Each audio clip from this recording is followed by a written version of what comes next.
Ever since certain people said week three could be a potential dud, it has ramped up the energy and ramped up the excitement. Week three of college football has plenty of matchups for those of us that are deep into the college football fandom. There was already plenty of games to watch. There are already plenty of matchups to watch. And today we're going to break down 10 of the biggest matchups that will headline week three. We start with a big one. Colorado and Colorado State was a rivalry game that wasn't super talked about when it came to week three, but recent comments by Jay Norvell about Deion Sanders make this game all more exciting. And yes, a bunch of different shows, College Game Day, Big Noon Kickoff are going to be there, but now you have even more intensity, even more hype surrounding this game. Norvell said about Deion, when I talk to grown-ups, I take my hat and glasses off. That's what my mother taught me. And Deion obviously responded and said it was personal. So now all of a sudden these coaches continue saying things about Colorado, and that's what makes this game even more exciting. You have two teams that are now emotionally invested in this game, and Colorado is currently a big favorite. And when you look at the reason why, you kind of almost feel bad for Colorado State. Maybe it's going to be closer. Maybe that's what this team needs for Jay Norvell to make some sort of comment for the Rams to keep this game close. But you're looking at a Colorado team that is averaging nearly 41 points a game. Colorado State's only averaging 24. Colorado averages 509 yards per game. Colorado State's at 357. So the Buffaloes definitely have the advantage here.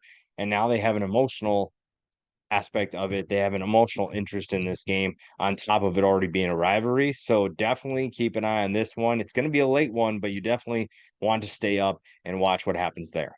Washington and Michigan State square off this weekend, and the passing attack for Washington is the headline for a lot of people. Romeo Dunze, Jalen McMillan, and Jalen Polk are just three of the players that headline Washington's passing attack. Odunze is eighth in yards per game in the country. McMillan is 12th, and Polk is 33rd.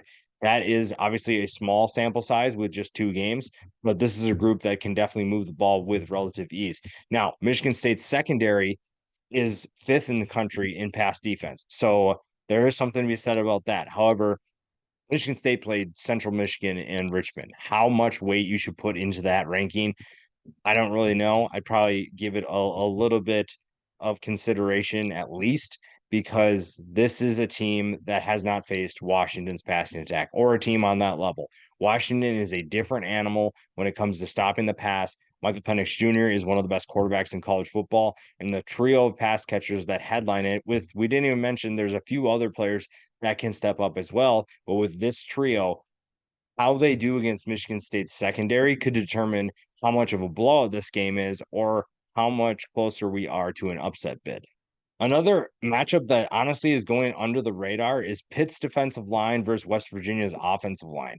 When you look at the players that they have playing in this game, I don't think, I mean, you look at the game in general, I don't think people are talking about this enough. I think that this is going to be an absolute battle once again. We saw what it was last year, and it's going to be that again.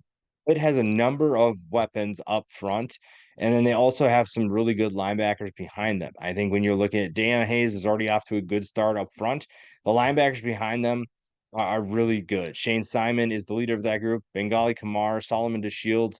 That's a good trio of linebackers. So maybe it's this front seven against West Virginia's offensive line. West Virginia's already faced a talented defense in Penn State. They had to face them in week one, and they did okay. But I think that some of their stats right now, again, with only two games, some stats or most stats really are going to be skewed.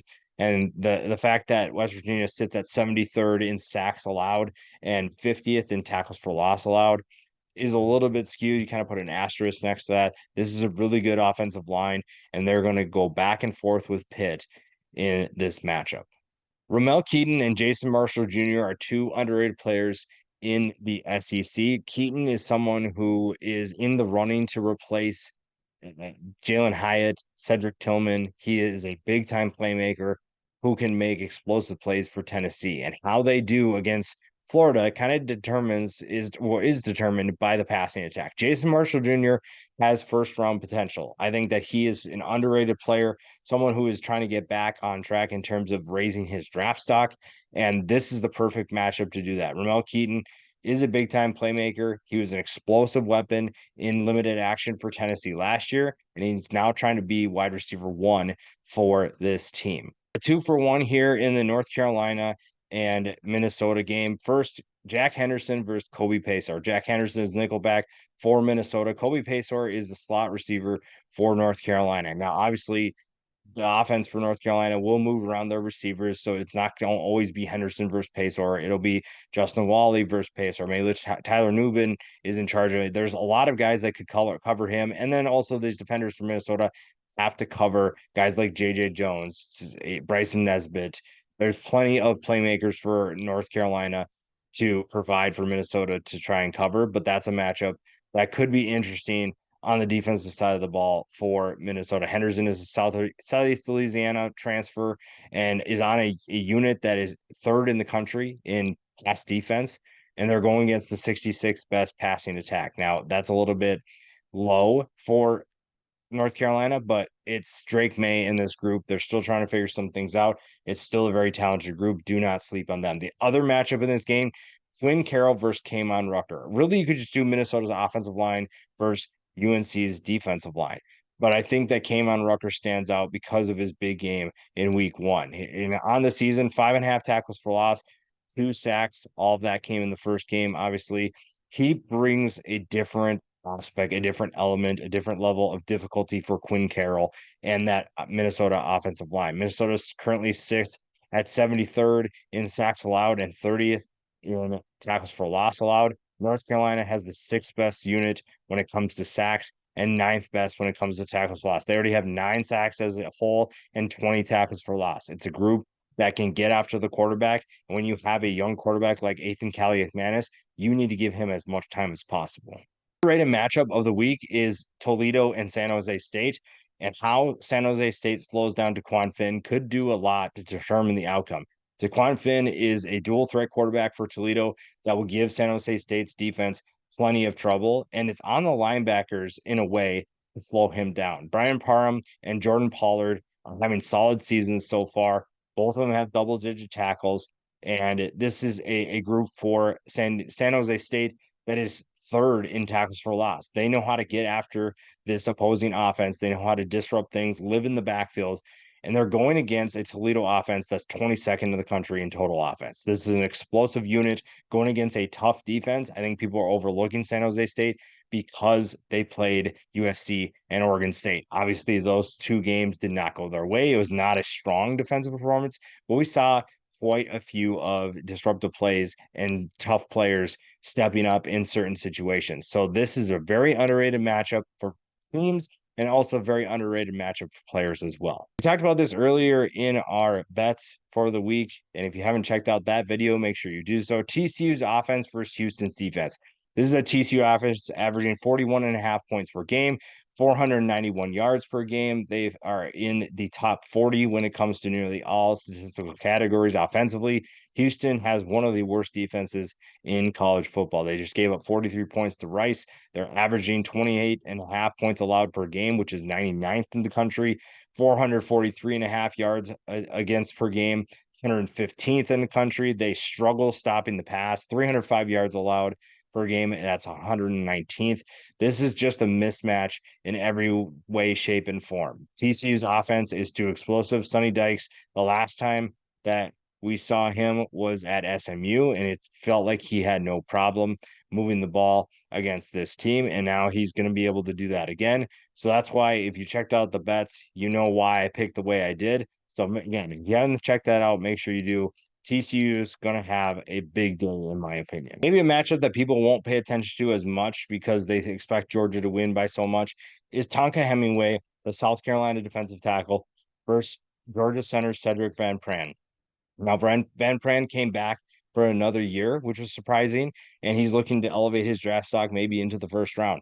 An underrated player is Tonka Hemingway. I think that even though he's not going to have the stats of a lot of these defenders, he is someone who is expected to make a big contribution. And I don't think that South Carolina can keep this one particularly close, but this is going to be an absolute battle in the trenches, and it's definitely one worth keeping an eye on.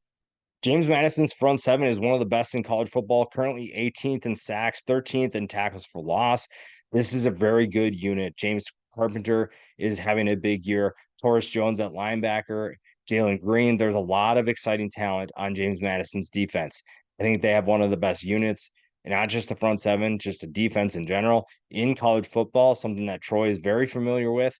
But Troy's offensive line has a big task, a tall task, if you ask me. I think that their passing attack struggled so far this year. And a reason for that is they're 73rd in sacks allowed and 108th in tackles for loss. This is a group that has struggled to create open running lanes for their running backs and has struggled to keep their quarterback upright. And now they face a James Madison front seven that is very good at getting after the quarterback. So definitely keep an eye on that one. That could dictate the outcome.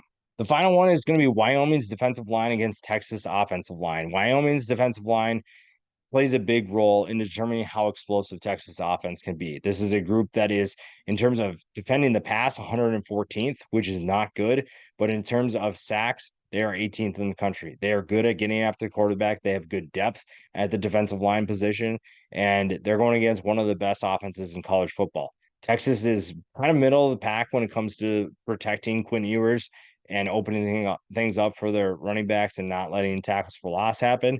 But again, it's an early sample size. I don't take too much weight. If you watch the film, you see that this is an explosive group that can take care of Quinn Ewers and open things up for the rushing attack, especially when you go look at what they did against Alabama. And this could be trouble for Wyoming, but if Wyoming's able to get after the quarterback, maybe this game is a closer one for longer than people expect.